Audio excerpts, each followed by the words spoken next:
Welcome in, everyone. We are live on this August 28th, 2024. I'm Clayton Morris. I'm Natalie Morris. And on this show, we navigate the crazy clown world together. We don't have an agenda, although we are pro-peace. We are anti-war on this show. So thank you guys so much for joining us live here on this Wednesday.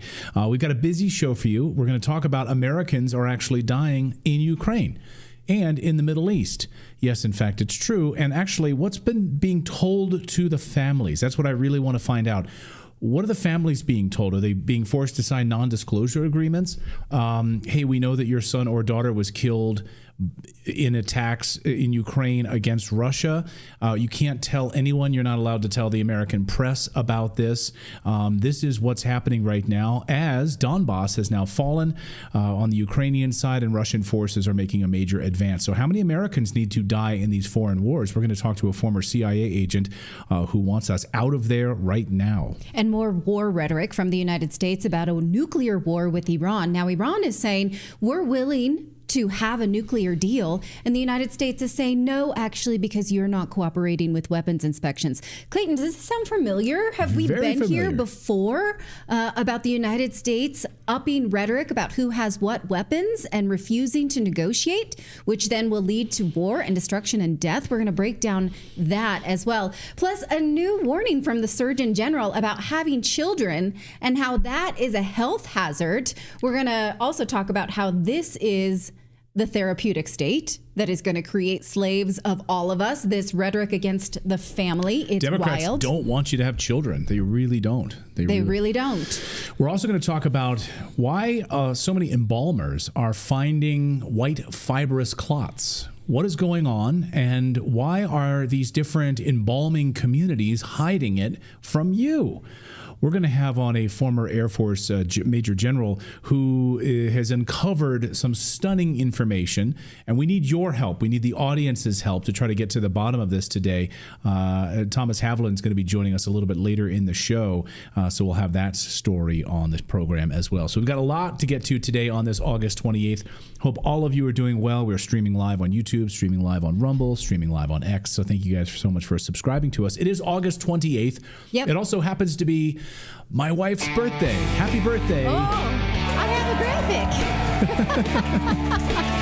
From the Redacted team, there's David, there's Philip, and there's Grim. You rock that. Happy birthday. I like it. Thank you so much. I appreciate it. And I see the comments in the chat, and I want to say thank you very much. Happy Been a good birthday day so to my lovely wife. Happy birthday. Thank you. Thanks, guys. Make me chuckle. I'm tickled pink. I was a little surprised. We had a swerve on that. You're spending your birthday with us here on the show. So yes, I am. Very kind of you to do hard at work and happy to do it. I'm 46 today. I got a lot more to do on this planet. I was given this one life. I'm glad I'm here. There's more to be done, guys. There's no laziness. Let's have some work. There's no laziness in this family. We don't agree with it. We don't believe in laziness. So yes, working on your birthday. I guess that's what I guess. No moss grows on this stone. I'll have to do that on my birthday, I guess, this year. All right. Yes, we've got a lot of news to get to today. But first, we should tell you about our newsletter. We have or what am I telling? Yeah, our newsletter. If you go to redacted.inc and sign up for free, and it hits your inbox every day for free, where we cover about 4 or 5 of the big stories of the day, and we try to make it, try to have a little bit of humor in there as well to kind of kick off your day if you're reading it in the morning or maybe over your lunch break. So just go to redacted.inc, put in your email address, and then you will receive a welcome email from me. You just need to confirm it. Otherwise, it might go in your spam folder. So just look for an email from Clayton at redacted.inc. Just click confirm that you do want to receive the newsletter. Gmail has labeled us as dangerous, so they might put a warning on it, which I find hilarious. I guess they don't like the truth either. But anyway, sign up for it. It's totally free. Once again, the email, the web address is redacted.inc, not .com. It's redacted.inc. Well, here's a question no one else is asking except our next guest. How many Americans have been killed in Ukraine? How many Americans have been killed in the war in Gaza, in the Middle East? Well, this is a story they don't want to talk about, and they certainly don't want to bring attention to the fact that American soldiers are being killed in Ukraine or in the Middle East right now. Where's the cover-up? Our next guest spent 22 years working at the CIA. He's written 4 books on how the United States shouldn't be involved in these wars in the Middle East, how the United States shouldn't be involved in this war in Ukraine. This is probably not a popular subject at his former place of employment at the CIA, but now he's trying to warn all of us that we should keep our nose out of these other countries' business. My guest is Michael Scheuer. 22 years at the CIA, and Michael and I go back many, many years when I had a chance to interview him many, many times when I worked at Fox News. Great to see you, and thank you for the work that you're doing. I mean, this is a rare commodity for you to have worked in the federal government and been speaking out against us sticking our nose where it doesn't belong. Welcome back to the show, Michael. Great to see you. Thank you, sir. A pleasure to be back. I'm grateful for you for the invitation. So how did you come to, first of all, we'll get into the American piece of this in a second, because you just wrote a blog post about, Americans being killed in these war zones that we're not hearing about on any newspaper or any nightly broadcast in the United States. It's being kept from us. I want to get to that in a second. But how did, first of all, working 22 years at the CIA, did you come to this way of thinking this can't be a popular position? I mean, I think the point of the CIA is to be involved in other countries, and here you are saying we need to keep our nose out of this. Well, I spent, for my sins, most of my career working on Afghanistan or terrorism, and I saw what intervention could do for the Russians. We really didn't win the war in Afghanistan. We just armed the people who beat the Red Army to dust, really. In the 1980s. In the 1980s. And I have always been of the opinion, since I was at university, part of my dissertation was on this issue, that America does not have good diplomacy. It is not cognizant of the world. We don't know how other people's work. And since the end of World War II, our foreign policy consists of providing bribery to foreign countries and being arrogant. And so we never win. We haven't won a war since 1945. We went to Afghanistan and spent 20 years because they didn't realize the major thing we had to do after we were attacked on 9/11 was to close the border. Because what bin Laden wanted to do is never to have to do 9/11 again. It's too much of a problem, too much of a risk, too much of a risk that it'll be stopped ahead of time. So I wrote in one of the books, I wrote, for the American people, have to understand that everything we do in Iraq or in Afghanistan against al-Qaeda is pointless if you don't close the border. And I think we're seeing that today. I've always had a certain sympathy. And you mean because, well, we say this on the show quite a bit, the massive destabilization of these other countries. The United States goes in, destabilizes Iraq, Yemen, Somalia, Sudan, you name it, Honduras, Nicaragua, whatever it is. And then, of course, our borders are wide open and those individuals then flood into the United States. Is that why you're saying that? Well, that's part of it, yes, sir. But I'm saying that only an idiot would believe, with an open southern border, that we're not getting significant numbers of al-Qaeda and ISIS people into this country, along with the Iranian intelligence service, the Chinese, the Russians, anyone else who is an enemy of ours, or we've designated as an enemy of ours. So what we're doing is just allowing enemy forces into the country. I think the biggest noise has been made about the Chinese, but we put ourselves right in the soup. We're going to be fighting a war here at home, I believe, certainly against the Islamists, because we've cut our last tie with the Islamists with what we've done with Israel. So it's a very difficult situation, and it doesn't take a lot of brains. I'm not a giant smart guy, but I'm certainly I have a little common sense. And if you open your border, if you don't have a border, you don't have a country, as they say. And I think that's exactly right. We don't know who's here. We don't know how many guns they have. We know the Chinese are shipping guns in through Mexico over on the Pacific side of our country. So what are we doing? It's like not having a government. We've documented on this show, of course, the military-age men, the Chinese military-age men the Venezuelan military-age men, the gangs that are currently in Aurora, Colorado, and other spots that have taken over apartment complexes. We've seen what's happening with MS-13 and other gangs. We've certainly been covering what's happening with Al-Qaeda and ISIS. Do you believe there's a large army now in the United States that's preparing something? I wouldn't doubt it a bit. In fact, I think unless we assume the Chinese, the Iranians, and the rest are stupid people, they're here. You know, America has had through God's gift two mighty allies called the Atlantic and the Pacific. And people say now these days, well, those two oceans don't matter because of nuclear weapons and missiles and things. But the point is, the most secure point we've ever had was when we had mutually assured destruction with the Russians. And we saw nobody floating over to try to invade the United States at that time. And our border was reasonably quiet, or at least it was reasonably alert to people who are on the lists of terrorists or foreign military intelligence people. So,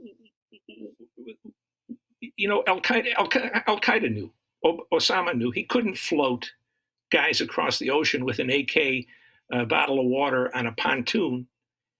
It's never going to work. What do you need? You need an open border. You flood the field, then you don't know which Muslim is respectable and which one is your enemy. And the way we've acted in Israel now, all of the Muslims in this country are more or less anti-American. Whether they'll take up a weapon, of course, is another issue.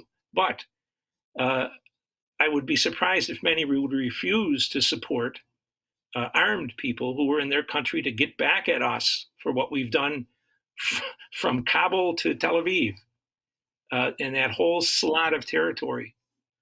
And you don't see anything in the media, but you don't see very much at all in the media, except on your program and several others, about foreign policy. It's deeply disturbing, and one of the things that you raised is about Americans being involved in these conflicts. So the United States shoveling billions of dollars and arms, of course, and weapons into Ukraine in order to keep this forever war going against Russia, because that's what they want. Absolutely the same thing is happening in Israel. Heck, at the Republican National Convention, there were Israeli flags being flown at the RNC. I mean, as Colonel Douglas Macgregor... Yeah, well, yeah, they own it. You're right. He said he couldn't remember in his lifetime a foreign country's flag being flown at an American political convention. It was unbelievable. Yeah. So weapons, arms are one thing, but United States soldiers, and I think you wrote a blog post, and I want to thank you for doing this, because no one is talking about this, which is American soldiers being killed in these different war zones right now. And why are we not hearing anything about it? Do you believe that Americans have been killed in Ukraine and in the Middle East as it relates to Israel and the war in Gaza? Well, certainly, if NATO forces are operating on the ground in Ukraine, unless we're there to pay them and change their diapers, there's going to be American soldiers on the ground.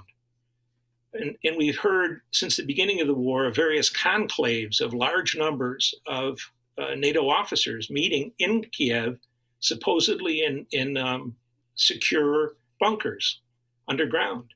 And yet we know the Russians have claimed that they've hit 2 or 3 or 4 of them. And we never get even the notice in the Western press that something was hit, let alone was anybody killed.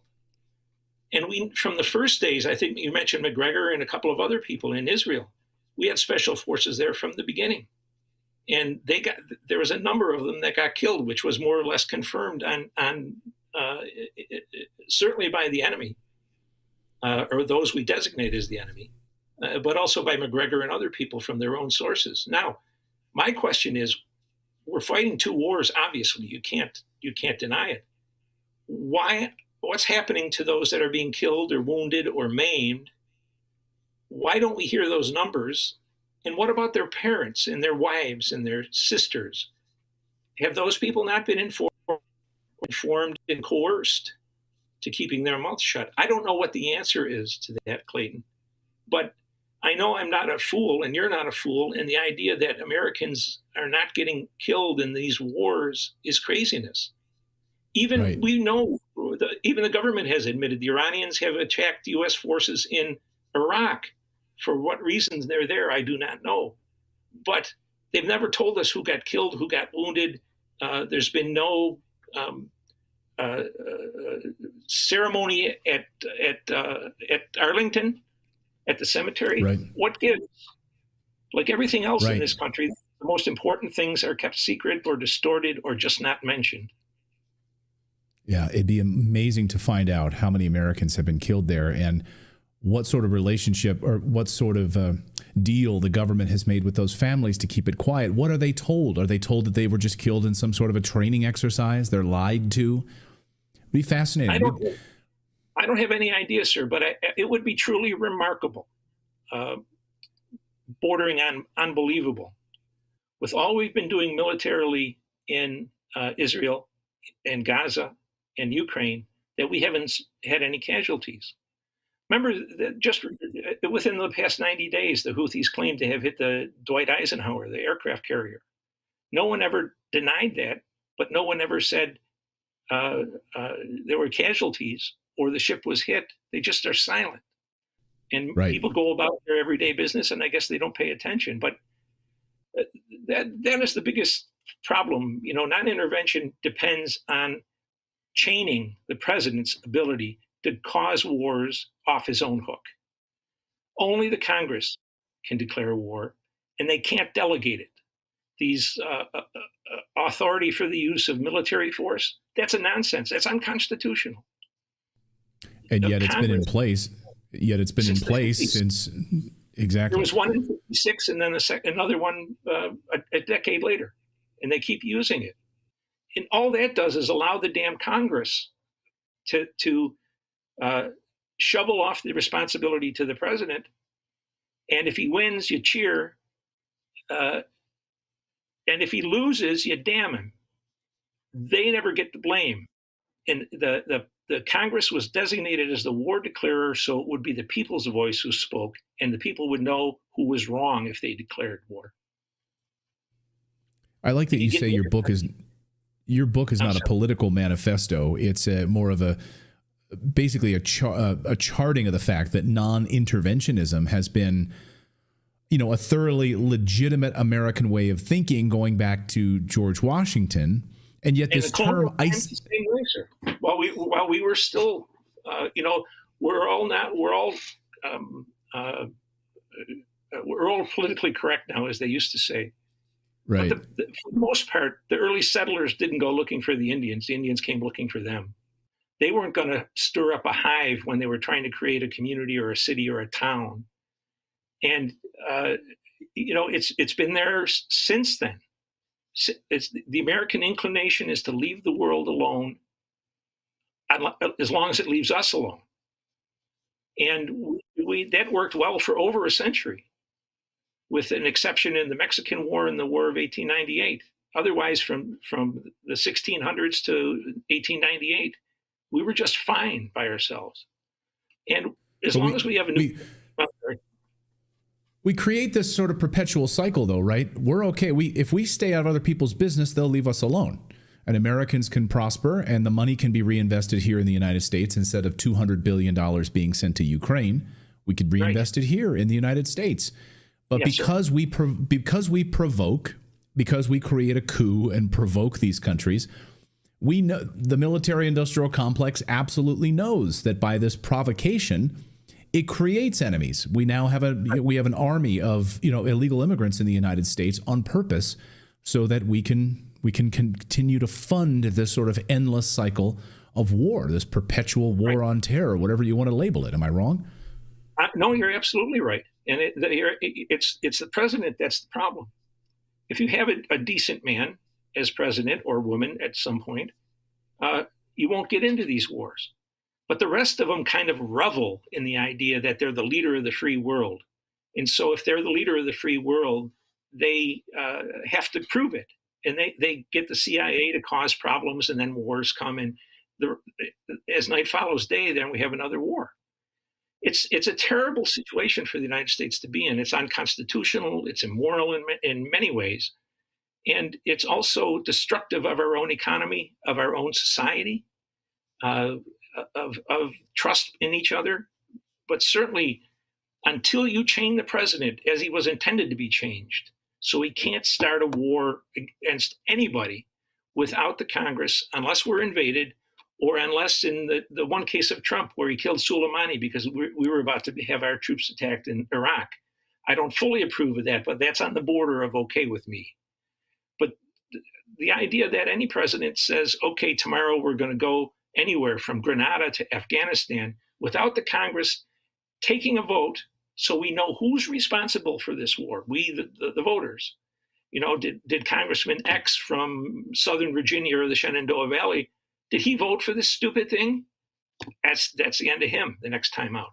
But there's no revenge no rectification possible as long as the president has the ultimate say.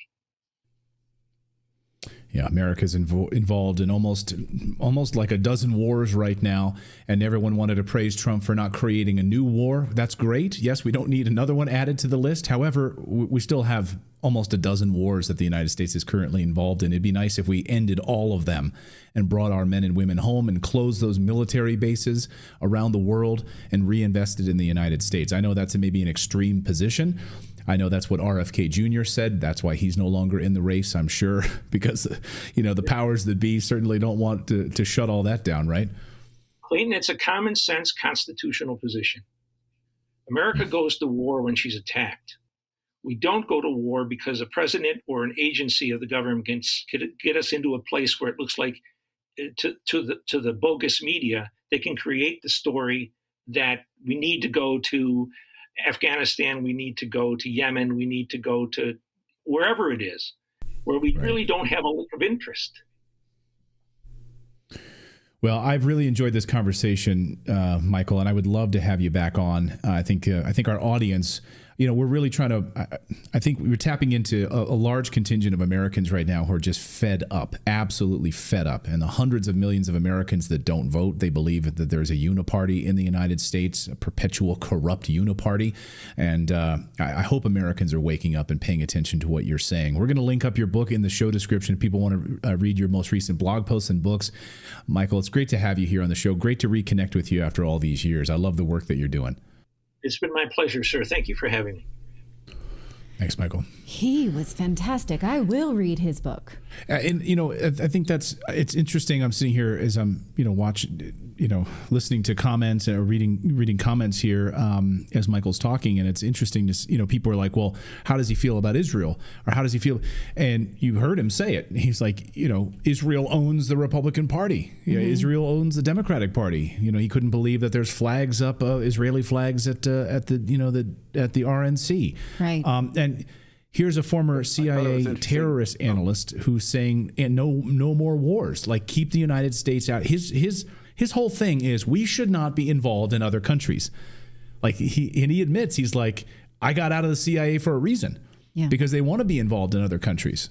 I don't want to be there. And America should not be involved in other countries. Mm-hmm. And that's his whole treatise going back to George Washington. Go ahead, Philip. Well, I was kind of taken aback when, and I've just been sitting here thinking about it, having grown up, like, you know, as a young kid during the Cold War, when he said, like, the safest we have ever been is when we were in, like, a mutually assured destruction pact with Russia. And I just thought that was really fascinating, that, like, to think that like, once the Cold War ended, that's when the real threat began. And it's just like, that's kind of blowing my mind. Yeah, me too. Right, because then we needed to create new enemies. Right. So we invade all these other countries and we create all these other problems for the United States. But he's right. You're going to launch all of these wars. You're going to go into the Middle East. He's like, we should not be in the Middle East. We should not be helping Israel. We shouldn't be there. We shouldn't be in Yemen. We shouldn't be in Saudi Arabia. We shouldn't be in God knows wherever else we have all of our military bases, the 900 military bases we have around the world. And we should also close our border in the United States. Imagine that. So anyway, I think it's great to have him on, and he certainly does not make a lot of people happy, and I like to see that. By the way, we did get some breaking news today out of Ukraine, and I think because as we talk about Americans being killed in Ukraine, I would first of all, let me just say this to our audience. If you have any sources, if you have any information, any family members out there that want to come forward to me, you can. Please reach out to me, Clayton@redacted.inc. If you have any information about any Americans who've been killed inside of Ukraine or on missions in Gaza, we would love to hear from you. Please reach out to us. I would love to hear, and you can do it anonymously, but I would love to know if, there's been any sort of non-disclosure agreements signed or anything like that. You're told that it was a training exercise or anything like that. But we, as Americans, need to know how many Americans are dying fighting an unwinnable war against Russia in Ukraine. So we would love to hear from you. Please don't be shy and reach out to us. But this was breaking news this afternoon. The former advisor to the former Ukrainian President Zelensky, Alexei Arestovich, has now, he just posted this. He's Ukrainian, former advisor to Zelensky, saying that Russia has broken through, like Donbas has basically fallen.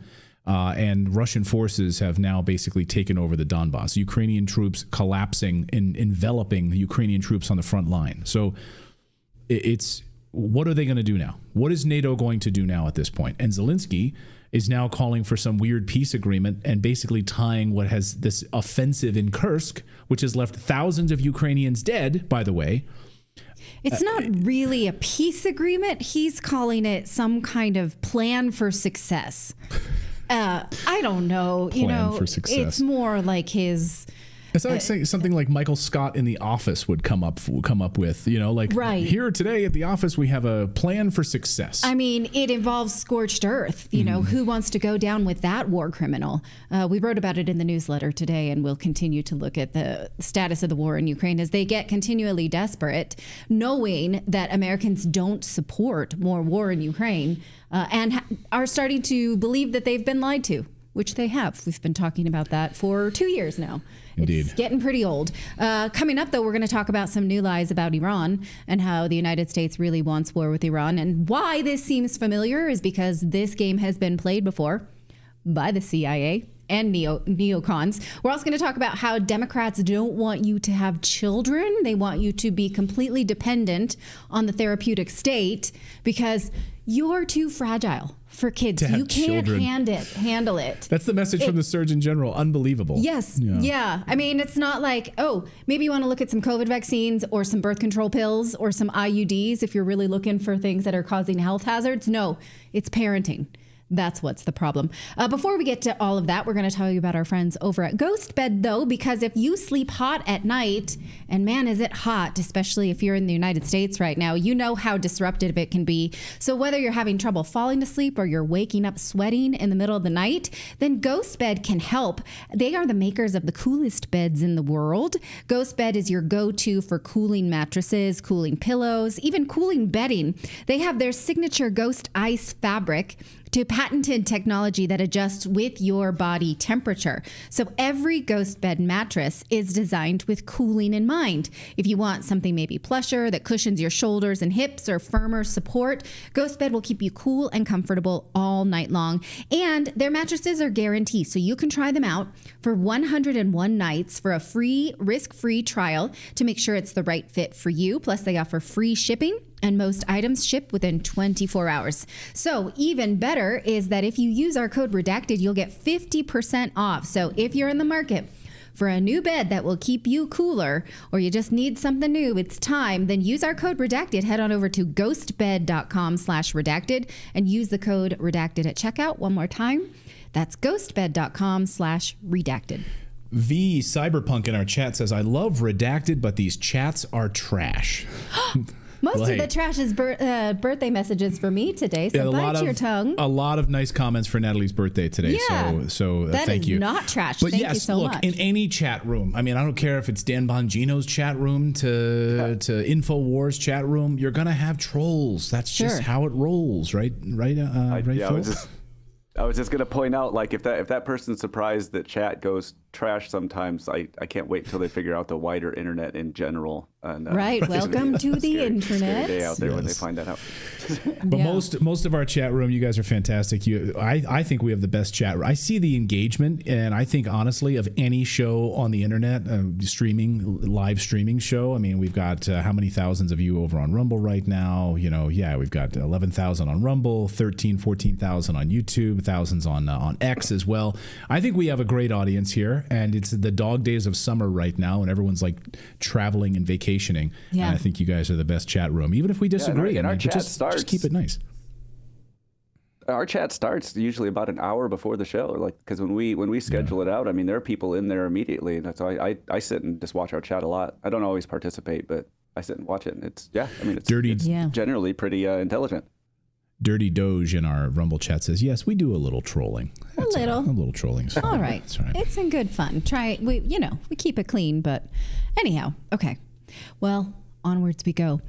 The United States is lying about weapons of mass destruction and nuclear weapons, but this time it's about Iran because they want a war with Iran so badly they can taste it. So this week, Iran's new president and the Supreme Ayatollah said they both would talk to the U.S.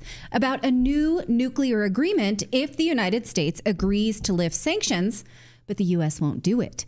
They want to instead accuse Iran of having nuclear weapons, but they have neither been able to prove it, not through all the sanctions that we put on them to hurt their economy during the Obama years. We never proved it, but we just don't want to discuss it either. We want to say, no, they have nuclear weapons. We're not even going to talk to them. Basically, they just want to talk shit. Pardon my language, but that's what they want to do. Here's the headline, says Biden administration throws cold water on the prospect of renewed nuclear talks. Even talks, they won't talk. So here's what the State Department says. We will judge Iran's leadership by their actions, not their words. If Iran wants to demonstrate seriousness or a new approach, they would stop nuclear escalations and start meaningful cooperation with the IAEA. They're talking about the International Atomic Energy Agency. That is the watchdog group that inspects nuclear activity to make sure that no one is making nuclear weapons. That is total nonsense, this quote right here. They say these lies because they expect that you don't know any better. They can say that Iran doesn't work with the IAEA, but you watch Redacted and you know that they do. Here, I'm going to show you a clip from March of 2023, so barely over a year ago, where IAEA Director Rafael Grossi went to Iran to inspect the nuclear enrichment program, and he said he was pretty stinking satisfied with how Iran was working with the IAEA. Watch. Have, for example, the enrichment activities up to 60% been in detail, technical detail, or have you been discussing this with the heads of state you have been meeting regarding that it is hardly to explain an enrichment program to this extent with a non-military enrichment program? Have they been able to give you an explanation for that? Well, in fact, they don't need to give me an explanation of why they enrich at 60%. What we need to ensure is that we have the necessary ability to inspect the activities there. They enriched at the levels that they declare. There are certain parameters, as you know, between an inspected state and the IAEA. They tell us this is what we are going to do, and then we perform the necessary inspections. So in that regard, in terms of motivations and reasons, which I believe is a little bit behind your question, we don't discuss that. For us, what is important, the only thing that matters is that we are able to inspect, that we are able to account for every gram of enriched material that is there. And this is the spirit of the exchanges, and we have been working satisfactorily in that regard. There have been other types of issues, and as you know, but they are not directly related to this particular issue. Every gram. So what they are saying here, so the United States says we won't talk to Iran because they're not working with the IAEA. And here I have proof of the IAEA saying we're working satisfactory with Iran. Okay, stop lying then, U.S. State Department. Does this sound familiar? Yes. I feel like there was a longer, either an extra clip when last time we did this, or this has been clipped down from it, but from where the guy asking the initial question kept trying to push him. Or am I thinking of something else where he kept? This was a part of a longer. He's like, no, you really. He kept like almost like trying to prompt him to make up stuff. Yeah, you know, and he's like, no. We've accounted for every gram. Like, we do our job. Let us do our job. And by the way, we've been critical of the IAEA as it's related to, you know, its the attack on the Zaporizhzhia nuclear power plant in Ukraine. Of course, they went there and they basically said, yeah, the missiles, they came from that direction, but we can't actually say that out loud. Yes. So, okay, the United States is telling tall tales, saying that Iran is not working with the IAEA when we have it from the horse's mouth, so to speak. So does this sound familiar? Well, it should, because recall how the Bush administration sold us a bill of goods about Saddam Hussein's weapons of mass destruction, which then led us to years and decades of war. Here's the real story behind that. You may recall that we had this televised congressional testimony from an alleged nurse about soldiers, Iraqi soldiers, who were throwing babies from incubators. Remember this? Mm-hmm. While I was there, I saw the Iraqi soldiers come into the hospital with guns. They took the babies out of the incubators, took the incubators, and left the children to die on the cold floor. She's such an amazing actress, isn't she? Okay, that was a lie. She was 15 years old, not a nurse. She was the daughter of the Kuwaiti ambassador to the United States at the time. Here is what Scott Horton's great book, Enough Already, says about this. It talks about how this propaganda, I'm reading to you from the last paragraph, the last sentence of the first paragraph, because this is very shocking and I want us to collectively absorb this, to remember how we were manipulated. It says, this propaganda was made to break the American people's reluctance to go to war, their latent so-called Vietnam syndrome, and scare the Saudi king into allowing the attack to be waged from Arabian soil. So what they're saying then is that the United States, we tried to learn our lesson from Vietnam and say, we're not going to do this anymore. But they manipulated us with this lie so that we would support it, even though we didn't want to. Okay, so I'm going to give us credit for the fact that we needed to be lied to in order to support this. Now, in fact, if we go back to that screen, it says this babies from incubator story was cooked up by a New York public relations firm called Hill and Knowlton, which was run by President Bush's former chief of staff from the Reagan years, Craig Fuller. This lie was presented by the daughter of the Kuwaiti ambassador. Now, later it talks about how the Bush administration claimed that there were 250,000 Iraqi troops and 1,500 tanks lined up on the Saudi border, preparing to conquer Riyadh. And that also was a lie. In fact, the St. Petersburg Times from Florida, not a Russian press, but in fact, American press, obtained Soviet satellite photos while attempting to confirm the story. And they published it and they offered these stories to the AP, Scripps Howard, CNN, but none of them refused, none of them would run it. They wanted a war. They had exculpatory evidence and they would not run it because they were trying to manipulate us into war. And in fact, that is what happens. Now, here is another thing we were not told that, again, is super familiar, is that Saddam Hussein was willing to negotiate with the United States. And in fact, he thought, well, the United States is not going to betray me. I've been working with the CIA since at least 1963. In fact, take a look at this. The CIA helped him come to power. It says, after the successful Ba'athist coup of 1963, Hussein was brought back from exile in Egypt and quickly became the head of the secret police, relying on CIA-supplied lists of suspected communists. So the CIA helped him come into power. And in fact, for years, the Reagan government worked with Hussein, with the U.S. military and CIA providing the Iraqis with satellite information to help them better target Iranian troops in the field with mustard and nerve gases such as sarin and taboon.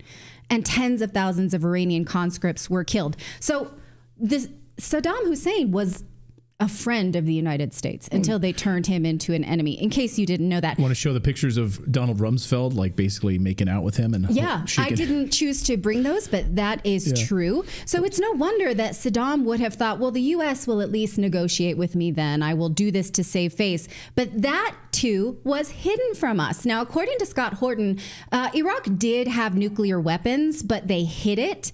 But it was not enough of a nuclear program. It was not finished, that we should have then been threatened by it or think that we had to go to war. And in fact, he said that the Bush administration, Bush Sr., lied that the war could not have been avoided even on America's terms, because as soon as Saddam Hussein realized the negative reaction of Americans to the invasion, Hussein started to back down and promised not to invade Saudi Arabia and offered to negotiate. Did you know this? That Saddam Hussein offered to negotiate? That's news to me. We were told war was the only option. In fact, through the second half of 1990, Hussein tried to find a face-saving way to withdraw, but the U.S. refused to even try, which is what we have today. That's happening. Even the United Nations resolution that the U.S. had supported called for future negotiations, but a few days later, the Bush administration said, absolutely not. It's war. They would not negotiate. So they had war on the brain and they would not be deterred. And this worked. We got the war we wanted with very little blowback. Millions dead in the Middle East, thousands of Americans, but no biggie, I guess, because we were never held account. And now we have the same story. So the U.S. is saying Iran has nuclear weapons and they're not complying with weapons inspection. The weapons inspectors are saying, yeah, they are. They actually are doing just that. And in fact, many times Iran has said that they are enriching uranium for their nuclear power because nuclear power is the cleanest energy we've got and has the fewest deaths per kilowatts of energy than any other energy that we've got. And they want prosperity, which comes with necessitates energy. Here's what the Ayatollah said about it this week. These are notes from their meeting with the new Iranian president, Masoud Pezeshkian, saying that yes, nuclear energy is one of the most fundamental and essential priorities for Iran's future. Now, what they're saying here, if you look at the headline, is we will when planning, we neither wait for the enemy's approval nor trust them. So who's the enemy, Clayton? Any guesses who the enemy is? Who the enemy? Iran. It's us. Oh, that's Iran saying we're not going to negotiate with the enemy. Right. Yeah, that's us. We are the ones who keep provoking them for war and have been for decades. And why should they negotiate with us? I mean, like, they have every right to have these weapons if they want to defend themselves from us. I mean, all of these countries that are building nuclear weapons and stuff, they're doing that because we have them and we threaten to use them, and we're the only ones in the world that have ever used them. So why wouldn't they want to have some means to defend themselves from our invasions? Well, think what they're offering us, though, right now. They're saying you can take a look at our nuclear program, even though we hacked it for ourselves during the Obama and Bush years. We hacked their nuclear centrifuges. We're the only ones to ever launch a cyber weapon in the world, and we did it on Iran with Israel's help. But they're saying, hey, if you want, we can come to a new disarmament deal. We'll be completely clear about our nuclear weapons if you just lift sanctions. And the United States is saying, actually, no, we can't do that. Well, why can't they do that? Because it would pump the brakes on our plans for war. That's why we see so much rhetoric about Iran has the cyber criminals. Iran is hacking Israel and our own government. Iran hacked the Trump administration. Iran tried to assassinate Trump, right? This is exactly what they want, but what they're telling us right now is Iran won't work with weapons inspectors, but they are, and we have proof of that. The only thing that this really bums me out, this story, more than most, but I like this take on it, which makes me laugh, which just prevents me from crying. This is from one of my favorite ex-users, the redheaded libertarian, is, finally, a war with Iran, because it reminds us that these neocons have wanted this for a very long time, and their evil plans are finally being hatched if we let it. If you're listening to the audio version of this, that's a picture of John McCain in the sky. I think that's also John McCain and John Lewis, I believe. Yeah. Clayton and I had a discussion. Can we put it back up? Do you guys think this is John Lewis, who did also want a war with Iran? I think that's the both of them. And some of the comments on here are pretty funny because they're saying there's no way that guy, especially John McCain, would be in heaven. because he wanted war so badly. He had a whole song that he would sing about bomb Iran. He loved the idea of bombing Iran. And then you have so many, of course, members of the United States Congress, all the neocons in Congress right now, the Lindsey Grahams of the world, Mike Turner, Mike Rogers, all of these guys that want war with Iran in the worst possible way. And that's exactly what the deep state wants. I mean, they absolutely want a war with Iran. And by the way, that's what Benjamin Netanyahu wants. I mean, Yes, absolutely. Someone in our chat said, Wheels said, I get tired of all the anti-Israel attacks by Natalie and her husband. My name's Clayton, by the way. We're not anti-Israel. We're anti-regime. We're anti-imperialism, and we're anti-war. And so when Benjamin Netanyahu comes before the United States Congress and we kiss his ass, that is highly offensive to me as an American. And it's highly offensive that you're asking us to go to war and put American interests on the line. So you want us to basically wipe Iran off the map for your interests. You did the same thing Netanyahu did when you came and asked us to go after Saddam Hussein. You did the same thing when you came and asked us to go after Libya. And of course, they all did it. We did it. We fell in line. We went after Muammar Gaddafi. We went after Saddam Hussein. Millions of people are dead. Thousands of American soldiers dead as a result of it. Americans' lives ruined as a result of it. The American economy, in many ways, in shambles as a result of the military-industrial complex being used in this way. So no, I'm sorry that your feelings get a little hurt when we're critical of Benjamin Netanyahu. Yeah, Sorry about that. And what did I say about Israel? That Israel helped us launch a cyber attack on Iran? That's true. But she got upset about that. I'm sorry. That's literally the only thing I just said about Israel. But see, the thing is, guess they don't care. So what's upsetting about that, right? I mean, what's upsetting about that is that that's a truism. So what is upsetting about that? I mean, you just don't like certain facts, like inconvenient facts. Like if you told me today, if you presented amazing facts to me on a particular story where we've been really... Which I think I just did. Yes. I would, I flip my position on it. Show me proof. Oh, I didn't need to flip your position. Whether it's like, I don't know, people coming across the southern border and it's destroying the United States of America. Prove to me that it's not. You know, and show me the facts on that, and I'll flip my position on that. I just one more comment here in the chat room. ATM 1995 says, Redacted maybe doesn't want the conflict to end. It gives them topics for their videos. Me? Let me just say, we've been anti-war on this show. I'd gladly shut this shit down to end war. I would gladly, if you guys are like, hey, war is done, we have nothing to talk about, it'd be like puppy videos for it is then, and I would be happy with that. I'd be so thrilled. Wait. I just broke down all the lies about the war. How does that show you that I want the war? Right. I'm not following the logic. And also people that make those comments forget that there is a large portion of the Israeli population that do not agree with Netanyahu and what's going on. They hate it. So what about those? We said nothing about Israeli people. I know. We're only talking about how the United States government wants war and the Israeli government wants war. Those things are verifiable. That has nothing to do. And guess what? I like Americans, and I'm talking about the American government. I like Israelis. I'm talking about the Israeli government. I do not conflate neocons and warmongers with the people they represent. Join me in being smarter than that. Right. Yeah, just because I have a huge hatred of Benjamin Netanyahu and the warmongers in his regime and his imperialism doesn't mean I dislike Israelis. I'm quite fond of Israelis.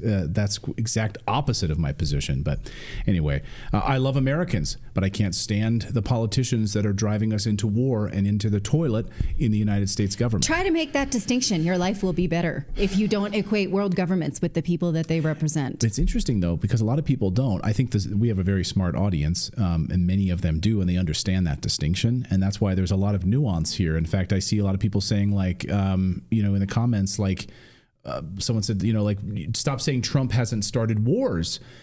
Yes, he hasn't started wars, but the sanctions that he carried out under Obama that he continued were responsible for starving people and killing people. He increased the drone wars in Syria. There is reporting that he didn't want to, that he asked if they could stop it, and he was told no. We don't know if that's true or not, but we may find out. I think an Iranian general was assassinated as well, which could have started a war. Sure. Yeah, very nearly did. I really liked the first guest we had on and his context about that. I'm interested to learn more about that. Anyhow, we should move it along. You're pissing us off by calling us warmongers. we should back down.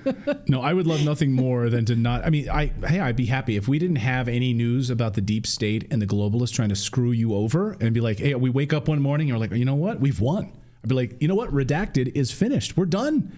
We're done. Go enjoy your life. You know, we're done now. Yeah. I mean, we have a whole finance channel. We have other things that we can do. So yeah, this is, we're doing this because it's necessary to do this right now. And if it becomes unnecessary, hallelujah, we'll go do our other stuff. All right. We've got more news to get to here on let me just pull up my notes because I'm missing them somewhere. We're going to talk about how Democrats don't want you to have kids because it's too stressful and you can't handle it. Also, we're going to talk about some cover-ups of certain vaccine information. That's information we cannot give you on one platform we're streaming on right now, and we may give it to you on another. I'm warning you that that's going to happen, but stick with us for our next segment. But first, we want to tell you about our friends over at GDR Labs. Now, if you suffer from daily pain, I need you to listen to our message very carefully. Pain relief is changing forever, and a lot of people get addicted to drugs, pain drugs, and that's not what this is. Pioneering medical scientist Clint Winters he's a world-renowned health expert, and he's unveiled a natural pain reliever that has taken the world by storm. No drugs, no addiction. I'm talking about Canolidine, the 100% drug-free way to get full-body pain relief without dangerous pills. As you read this right now, Canolidine has become the go-to pain reliever for over 1 million Americans, even UFC athletes, professional athletes. And right now, guess what? You can try it, and for less than $1 a day, just by going to trykano.com/redacted. They want to give you a chance to do it for less than $1 per day. Right now, go to trykano.com/redacted, and you're going to be blown away if you suffer from chronic pain and you want to be able to enjoy your life without the promise and the disgusting problems with addiction to these drugs. So trykano.com/redacted. The 100% drug-free Canolidine. Try it for less than $1 a day. Well, the Biden administration's Surgeon General is warning that parenting is a health hazard. If this isn't a liberal tenet, I don't know what is. Democrats will tell you that everything is a structural oppressor. You're not responsible for what challenges you. It's the system, it's the patriarchy, it's the economy. You are a weak victim. It's all so hard on you. Literally, they're putting a Surgeon General warning like on cigarettes on parenting. Well, of course, parenting is hard and stressful, but we're kind of supposed to be built to handle it. And so when the government tells us that this is really hard, it's a health hazard, we maybe can't handle it, it's lonely, they're doing a few harmful things in my mind. And I want to make this case. Number one, they're making parents to be a victim of what should be a normal discomfort, because parenting is discomforting or is uncomfortable at times. They're turning discomfort into illness, and that's not the same thing. And they're promoting the therapeutic state, which only gives them more power over your life, and also in turn promotes pharmacological solutions like SSDIs, which we've talked about. Now, here's how the Surgeon General puts it. They say 33% of parents report high levels of stress in the past month compared to 20% of other adults. So we have 13% more stress than non-parents. Is this a problem? Isn't that within normal range? Don't you think when you have a baby, you should be a little bit more stressed out than when you didn't before? The Surgeon General says that... go ahead. I was going to say, it doesn't say anything about moving. I think my stress level went up a little bit higher than that when I moved. So there should be a study on that as well. Tax time. I think I probably have 13% more stress during tax time. When you're stuck in traffic. Yeah. I mean, 13% more. You ever see Falling Down, the movie with Michael Douglas? Falling Down. That's what the traffic can do to you. Oh, right. We watched government-funded traffic drugs. I want that. Yeah. Yes. I mean, if I'm stuck in traffic, I want to just mentally check out and think I'm somewhere else. Yeah. The Democrats will figure any way they can to put you on drugs. And blame it on the man. Yeah. Here's what the Surgeon General says, Vivek Murthy says that our generation of parents have it harder than previous generations because we face tremendous pressure today from familiar stressors such as worrying about the kids' health and safety and financial concerns to new challenges like navigating technology and social media, a youth mental health crisis, and an epidemic of loneliness that that has hit young people the hardest. So they're saying our generation of parents, we have unprecedented stress. I mean, I was thinking about this today, and I think I would have felt pretty stressed out if I had kids during the slave era and my kids were sold from me. That might have been worse. Or if I had been a Chinese or Korean parent during the Holocaust that Japan enacted during World War II, or a Jewish parent during the German Holocaust, or maybe during any number of the plagues, or the Ukrainian famine that left 3.9 million people dead, including children. Those would have been pretty unprecedented, stressful times as a parent, don't you think? But sure, raising a kid during Netflix and too much internet access is also hard. Yeah, it's on the same level as... Yeah, go ahead. I was going to say, think of all the parents right now that are losing their kids at the border. I mean, that's happening right now. Right? Yeah. So, yeah, but the internet's hard too. Sure, that makes our lives hard. And yeah, I get it, right? It's also hard to raise our kids when we have a murderous government that wants to tank the economy and draft our kids into war. That is pretty stressful. I admit, I am stressed about that, to be sure. But this is the job. We are not the victims here just because we're parents. We are supposed to be the adults in the room. We have to be strong enough to handle it and take personal responsibility, not hand that responsibility to the government. Now, here's what the Surgeon General says we need. He says we need a shift in culture, policies, and programs. Basically, make this the government's problem to solve, is what he's saying here.